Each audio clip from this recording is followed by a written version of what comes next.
Hola, hace tiempo que andaba con ganas de hacer este videíto, especialmente para comunicarme con algunos este, de mis exalumnos que ya se hayan grabado, que se hayan graduado, estoy hablando de grabar, que ya se han graduado.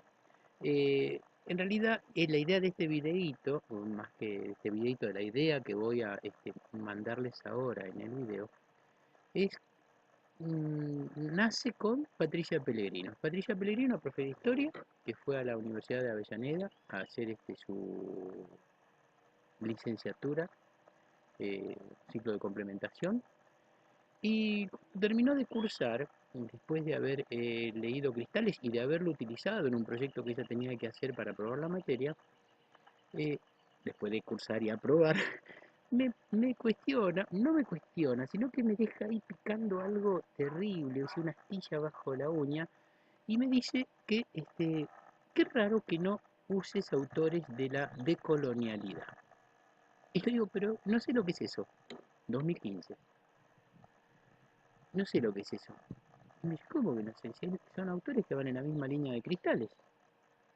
Y entonces me tiró un par de autores, seguramente Dussel, seguro Dussel, y me metí a ver qué era esto de la colonialidad, modernidad, decolonialidad, que estos autores venían planteando. Resulta ser que me encuentro que están escribiendo y que se están juntando y están discutiendo desde hace años, no sé cuántos en realidad, y me pasé todo el 2016 estudiando a todos estos autores. Así a la pasada voy a decir Dussel, Grofogel, Niñolo, eh, ¿quién más? Ah, y bueno, Silvia Rivera Cusicanqui, ¿no? De quien me enamoré porque desarrolla cuestiones que yo ya venía intuyendo.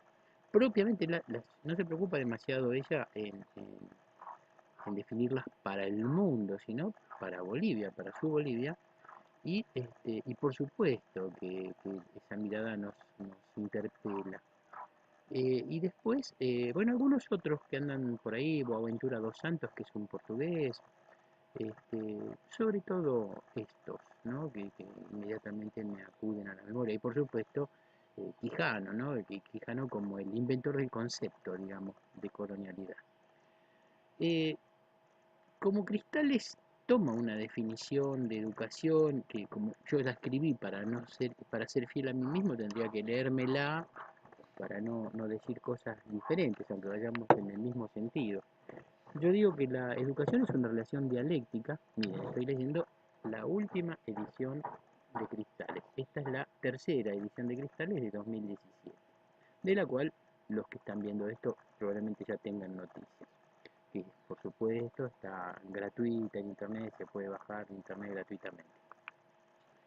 Eh, Decía que la educación es una relación dialéctica intergeneracional entre generaciones, en la que las generaciones adultas intentan, esta es la diferencia con la vieja definición de Durkheim, intentan con dispar éxito transmitir sus saberes acumulados de generaciones en generaciones a los jóvenes. ¿Sí?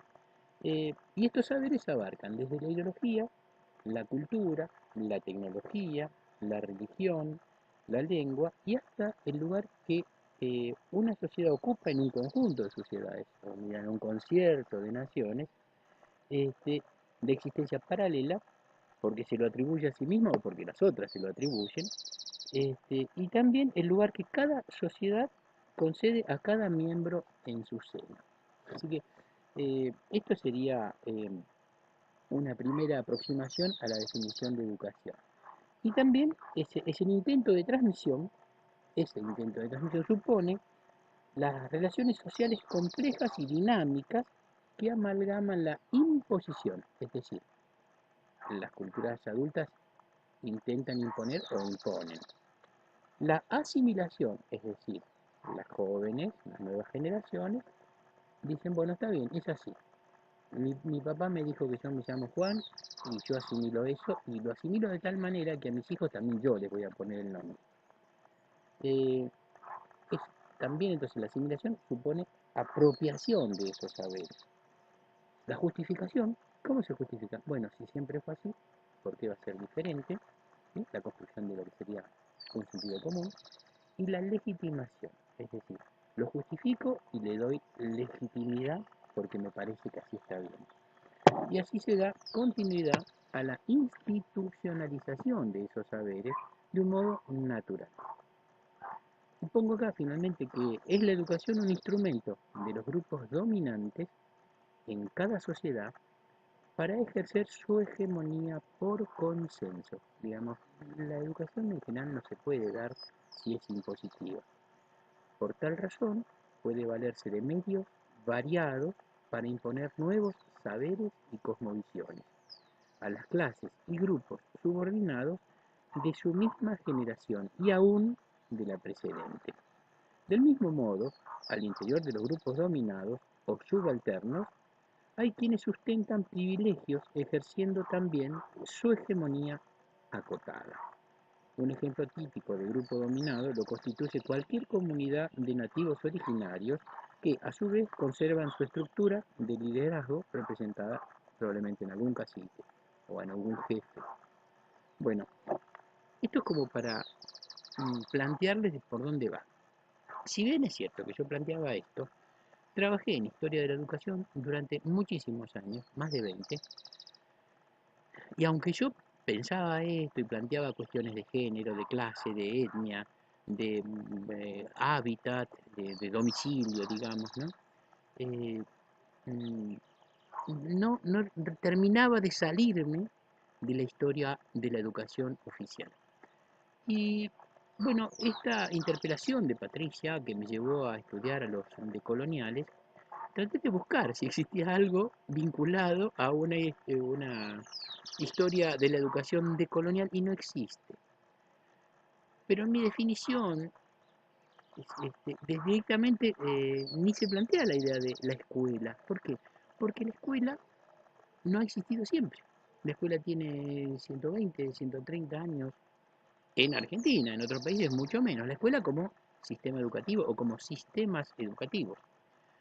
Eh, pero bueno, de esto es lo que les quería hablar por ahora. Mi intención es, en 2017, mi intención fue, bueno, llevar eso que decía en Cristales, a ver si lo podía. Bueno, ciertamente una de las cuestiones que nos ha limitado en el estudio o en el avance sobre otras miradas de la educación es la ausencia de estudios o gente que me haya facilitado la tarea de no tener que escribir todo yo o investigarlo solo. Entonces, en 2017 propuse una materia diferente de historia de la educación.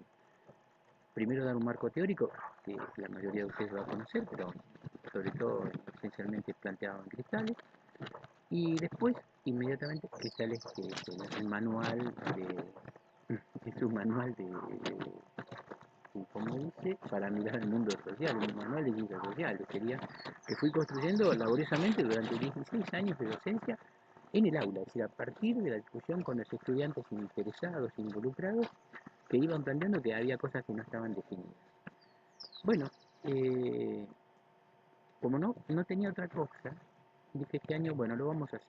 Primero el marco teórico, después un capítulo, si quieren, un módulo entero donde hablamos de la hegemonía a partir de la escuela, después alternativas a esa hegemonía, desde el Estado primero y desde la sociedad civil después, y por último, eh, mm, experiencias contrahegemónicas de educación. Bueno, el propósito de este video es convocar a gente como los que están mirando esto, que ya están iniciadas, que ya han leído Cristales, que tienen una intuición de por dónde va la cosa, pero que no se han metido a estudiar esto. ¿Y en qué consistiría? Bueno, fíjense, ¿de qué nos vamos a ocupar?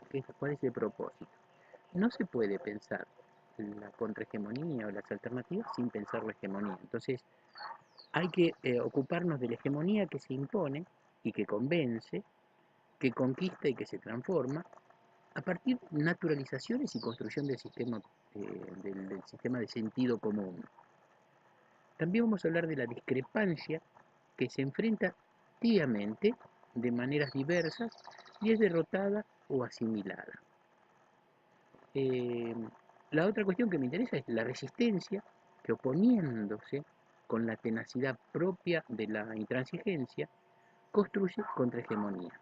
Es decir, que este propósito de trabajo intelectual se refiere a los otros y también a nosotros.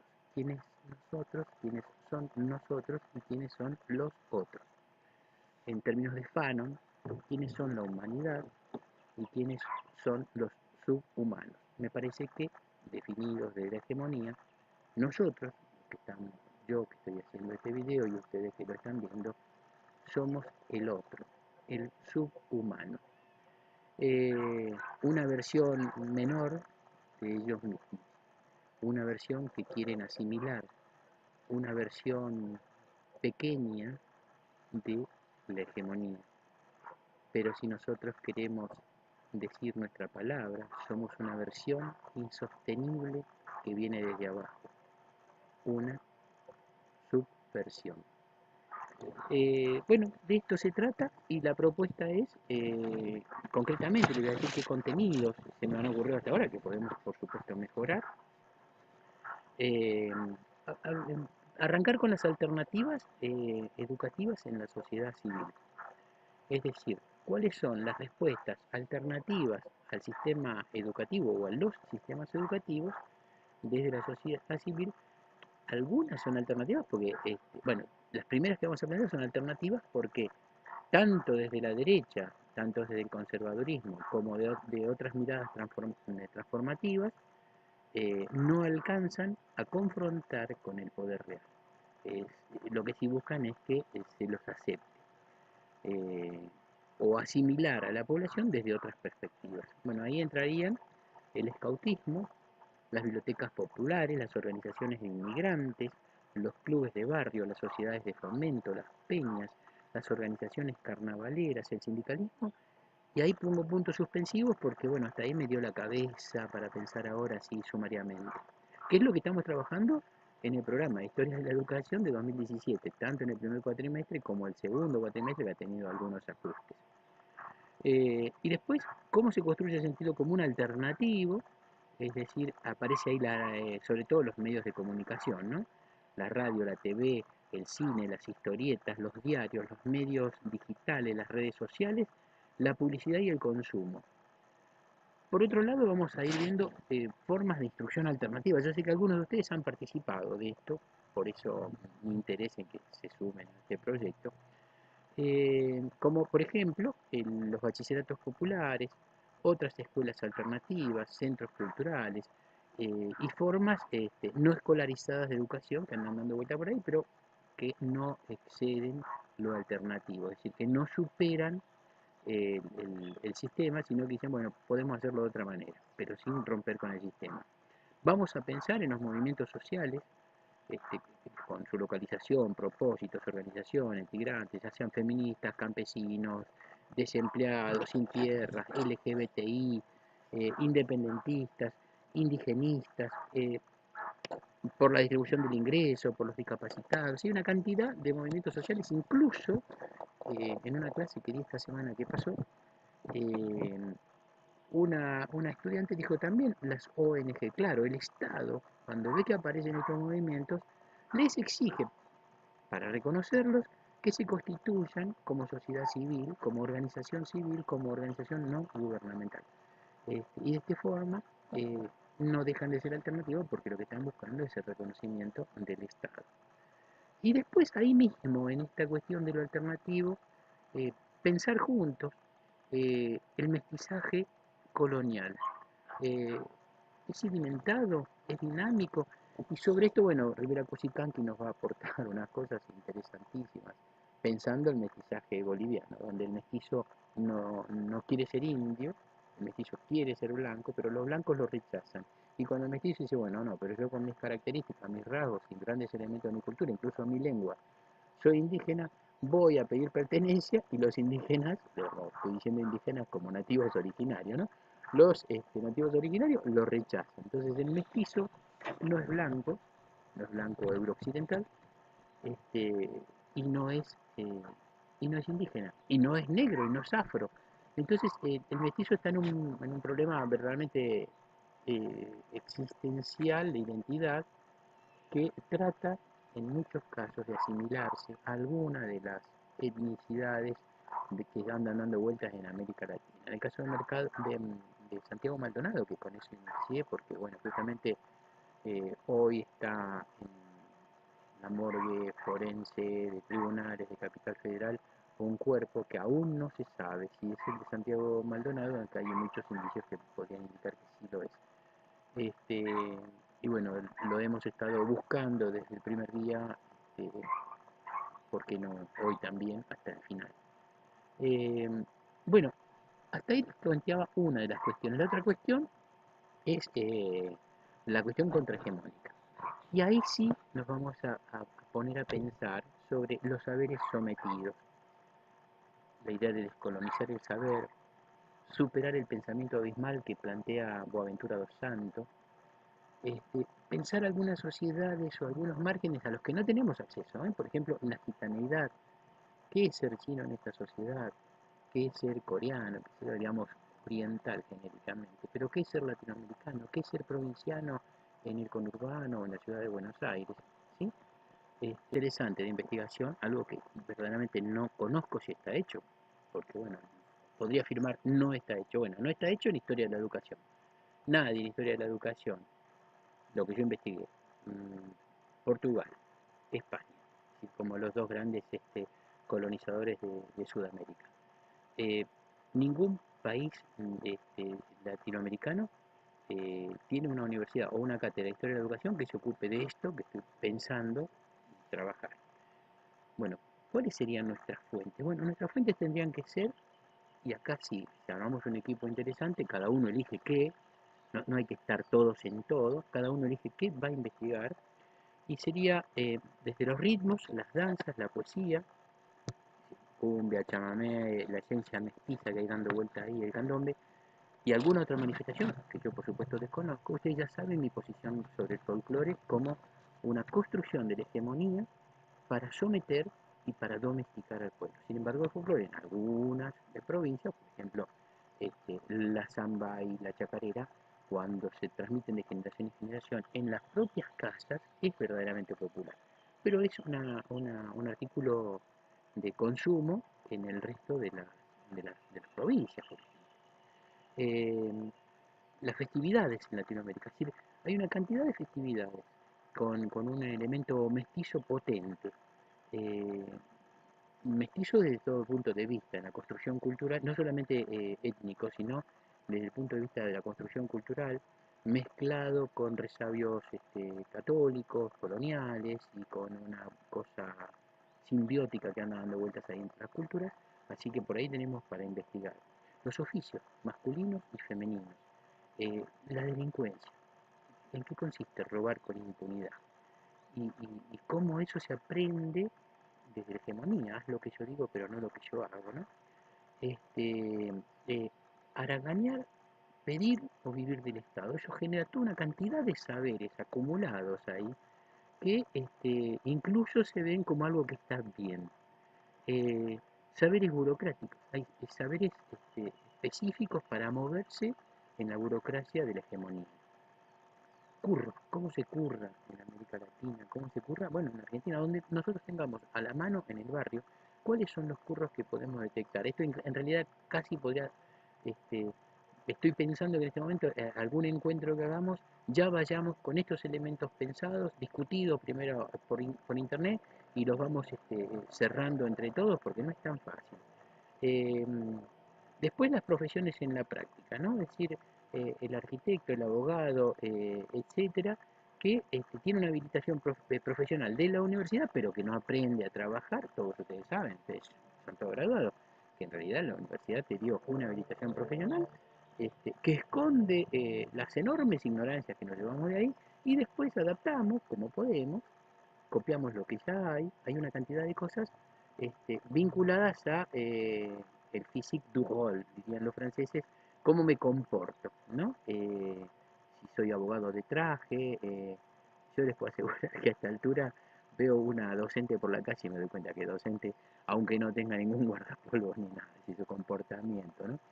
Eh, Después, la medicina popular, el curanderismo, el chamanismo, ahí hay todo un área que sí, eso sí hay investigaciones, pero no está planteada en términos de educación y transmisión de saberes, sino en términos de el efecto que causan en la comunidad. El otro día investigando un poquito de esto encontré como 350 hierbas medicinales que incluso permean y atraviesan la medicina oficial, digamos, ¿no? Es decir, bueno, no necesitamos que nadie nos diga para qué sirve el tilo, el boldo. Sí, estoy pensando rápidamente en dos manzanillas, es decir, esos yuyos para qué sirven, ¿no? Y después hay otros más específicos, ¿no? Para la presión alta, para las piedras en el hígado, hay una cantidad enorme para el estrés y no sé qué. Que tienen una raigambre, vaya a saber de dónde. Algunas son específicamente ya de origen continental, digamos, ¿no? De culturas originarias. Y otras que vienen de Europa. Y otras que son mestizas, que son mixturas, que fueron traídas de Europa, se cultivaron aquí, después fueron tomadas por todos. No hablemos de la medicina popular, de que, bueno, yo siempre digo que cuando estaba con empacho o con ojeo, con dolor de cabeza, la llamaba la Betty, que me curaba el empacho, la Betty con una cinta. Y todos conocemos que existe eso, e incluso, bueno, qué sé yo, verrugas, una cantidad, culebrilla, una cantidad de cuestiones que no curan los médicos, pero que, o sí curan los médicos en algunos casos, pero que en realidad existe una solución al alcance de la mano en los sectores populares. Bueno, también hablar de leyendas y mitos, lo que se construye como leyenda urbana, ¿no? Bueno, eh, mm, y por último, deidades, no sé si por último, pero bueno, un elemento muy fundante es las deidades populares, ¿no? Que van de la mano con las leyendas urbanas y las leyendas rurales, eh, y no sé si hablamos de leyendas suburbanas, este, pero bueno, las deidades populares, como tenemos específicamente en Argentina,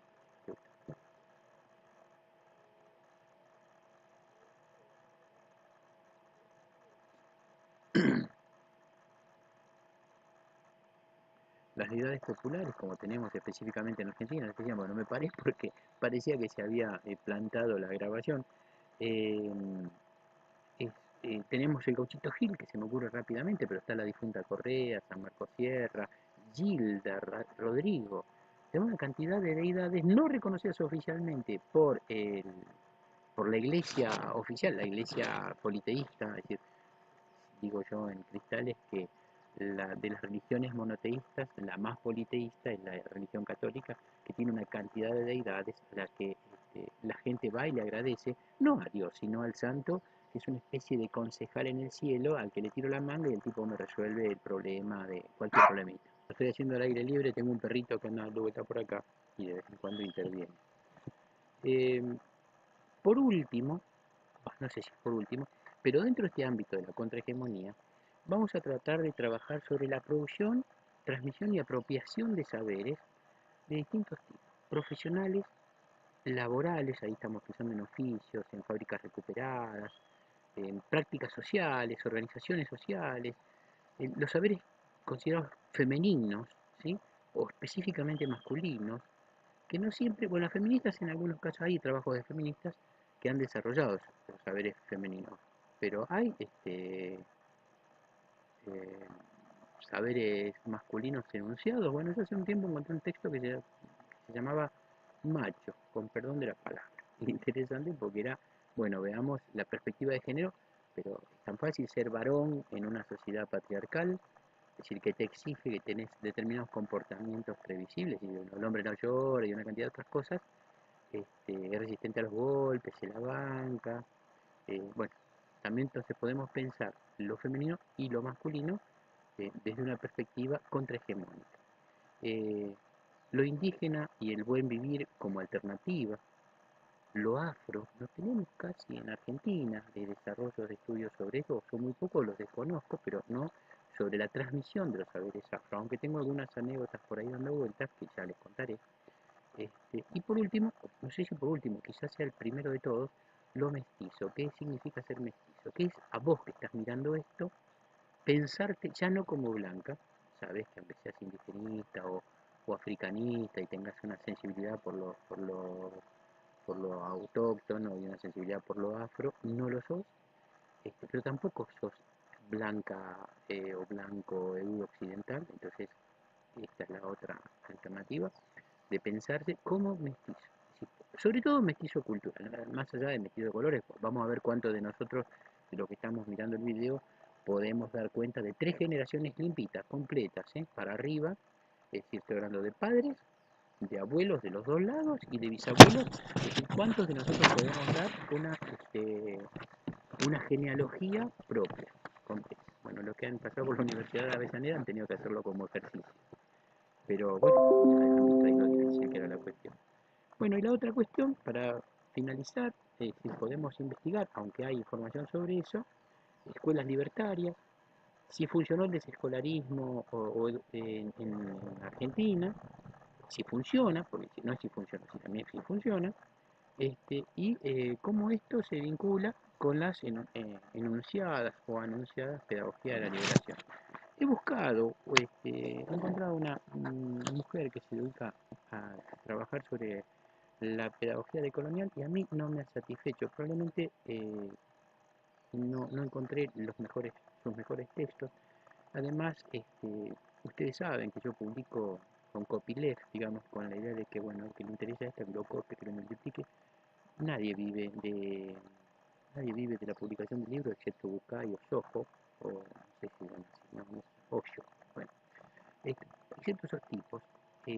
Entonces no le veo mucha razón de que nuestros textos tengan copyright. Lo que sí podemos plantear es la idea de que esta gente, que suele ser planteada muy revolucionaria, termina encanutando sus textos con el copyright y el que no compra no lee, y bueno, finalmente se excluye, se autoexcluye, o termina dando conferencias en las que no termina verdaderamente uno de comprender la lógica interna de lo que está planteando. Bueno, para finalizar, con este video voy a invitarlos a conformar un grupo de estudio de historia de la educación decolonial.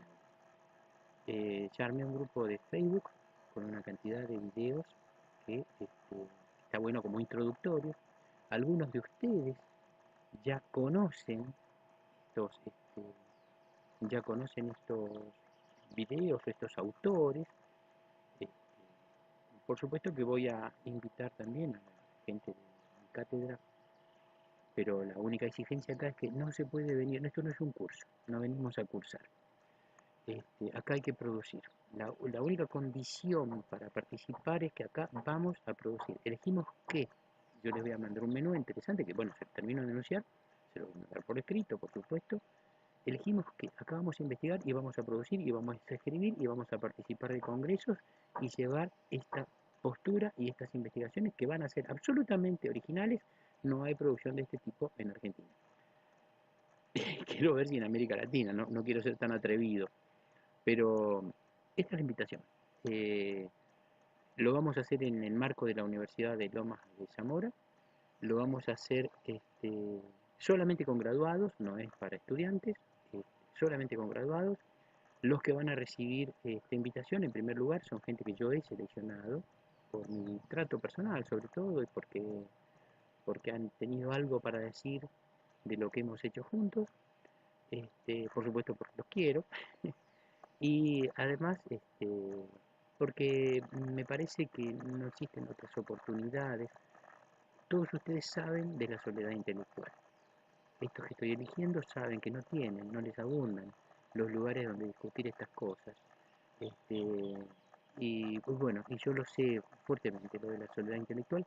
Así que el que no esté dispuesto a producir, bueno, gracias amigos, pero bueno, acá si se suman es porque vamos a pensar juntos, vamos a escribir o vamos a producir videitos juntos, nos vamos a juntar, quizá una vez por mes, tampoco mucho, vamos a seguir con la cosa virtual ya que estamos todos metidos en el tema. Y la otra cuestión es que mm, vamos a tramitar ante la Secretaría Académica de la Universidad Nacional de Lomas de Zamora para que esto se reconozca como un seminario de posgrado, y que se tramite ante la Dirección General de Escuela el puntaje correspondiente, porque bueno, ustedes, la mayoría de ustedes trabajan en el sistema educativo y les requiere, y les vendría bien este puntaje, mucho más que esos puntajes truchos que se venden apañados por el Estado y que no es propio de este Estado de Vidal, sino que este de Vidal, más todos los últimos 20 años en los que se ha privilegiado la compra de un puntaje, para mi gusto berreta, pero bueno, es un plus. En realidad el incentivo para ustedes, porque los conozco, no es de ninguna manera el puntaje, sino la posibilidad de producir conocimiento, de intercambiar conocimiento y de estar en un ámbito de contención donde podamos discutir lo que se nos ocurra. Por supuesto, yo planteo que los amigos de mis amigos son mis amigos, los compañeros de mis compañeros son mis compañeros, y entonces, una vez que hayamos consolidado el grupo, ustedes podrán sugerir nueva gente para integrarlo. Si es que no queremos hacer un gueto de gente cerrada, que somos los mejores, los más iluminados, no, no, que esto se vaya difundiendo. Incluso estaría perfecto, maravilloso que hubiera gente de otras provincias, de otros países, como para ampliar el juego. Pero bueno, no seamos tan ambiciosos, arranquemos con estos poquitos. La gente poquita es que voy a invitar, es gente vinculada de alguna manera a la Universidad de Loma de Zamora, a la Universidad de Avellaneda, que son mis dos ámbitos de trabajo, y tengo inspectoré, todavía no estoy seguro de hacerlo, de invitar a alguna gente de Tandil, donde yo, como nadie es profeta en su tierra, no he podido desarrollar mucho mis cristales, ¿no? Así que bueno, es eso. Aquellos que se sumen sean bienvenidos y los que no se sumen sabrán que no se guarda rencor. Esto es una invitación, incluso les diría a demanda de muchos compañeros que han venido pidiendo esto desde hace tiempo. Bueno, un abrazo para todas, y volvamos a ver si encontramos, si realmente el cuerpo que se ha encontrado es de Santiago, y no olvidar, en tal caso, quienes han sido sus asesinos.